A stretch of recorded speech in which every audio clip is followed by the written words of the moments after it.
오늘의 왜 정치부 노은지 차장 나왔습니다. 권성동 의원은요, 왜 김호수 검찰총장 거취 이야기를 꺼낸 겁니까?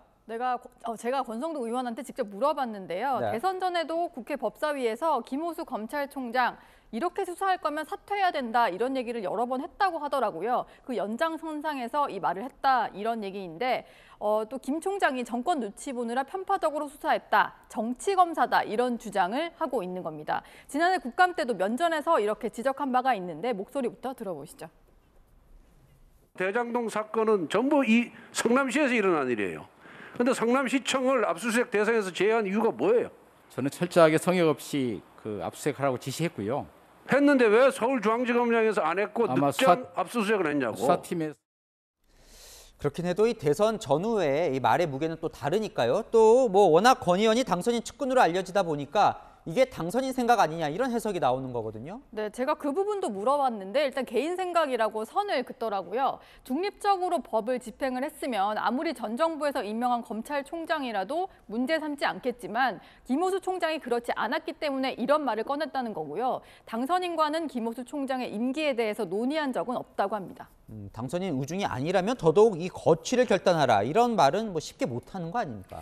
네, 그렇게 생각하실 수도 있을 것 같은데 일단 국민의힘에서는 김호수 검찰총장이 알아서 물러나야 한다 이런 여론이 높거든요. 네. 일종의 경고 메시지를 날렸다 이렇게 볼 수 있는데요. 그리고 더 현실적인 이유는 방법이 이것 말고는 없기 때문입니다. 방법이 없다.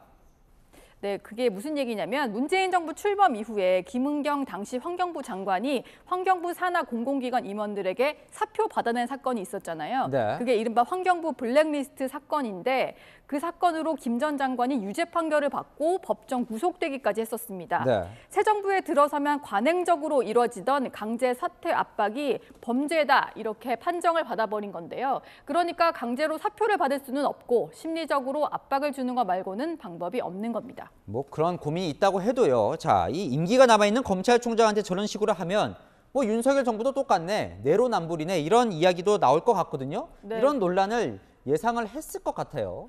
그래서 측근이 나선 게 아니냐 이런 해석들이 나오는데요. 네. 뭐 국합, 배드캅 역할 구분한 게 아니냐 이런 해석인데 윤석열 당선인은 일단 아무 메시지를 내고 있지 않습니다. 대신에 당선인의 측근이자 검찰 조직 입장에서는 검사 선배이기도 한 권성동 의원이 나서는 건데요.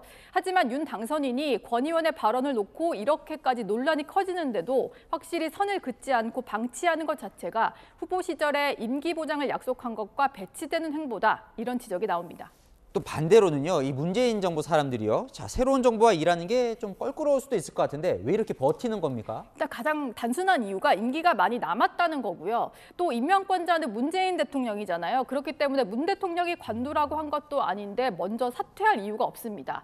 또 앞서 말씀드린 것처럼 환경부 블랙리스트 사건이 있어서 어차피 못 쫓아낼 거다, 버티면 된다 이런 인식도 있을 것 같습니다. 참 이 정권이 바뀌면 일할 사람도 함께 바뀌어야 하는 부분과 또 정해진 임기를 보장받아야 하는 부분, 이런 인사 원칙에 좀 정리가 필요해 보이기도 합니다. 네, 노은지 차장이었습니다.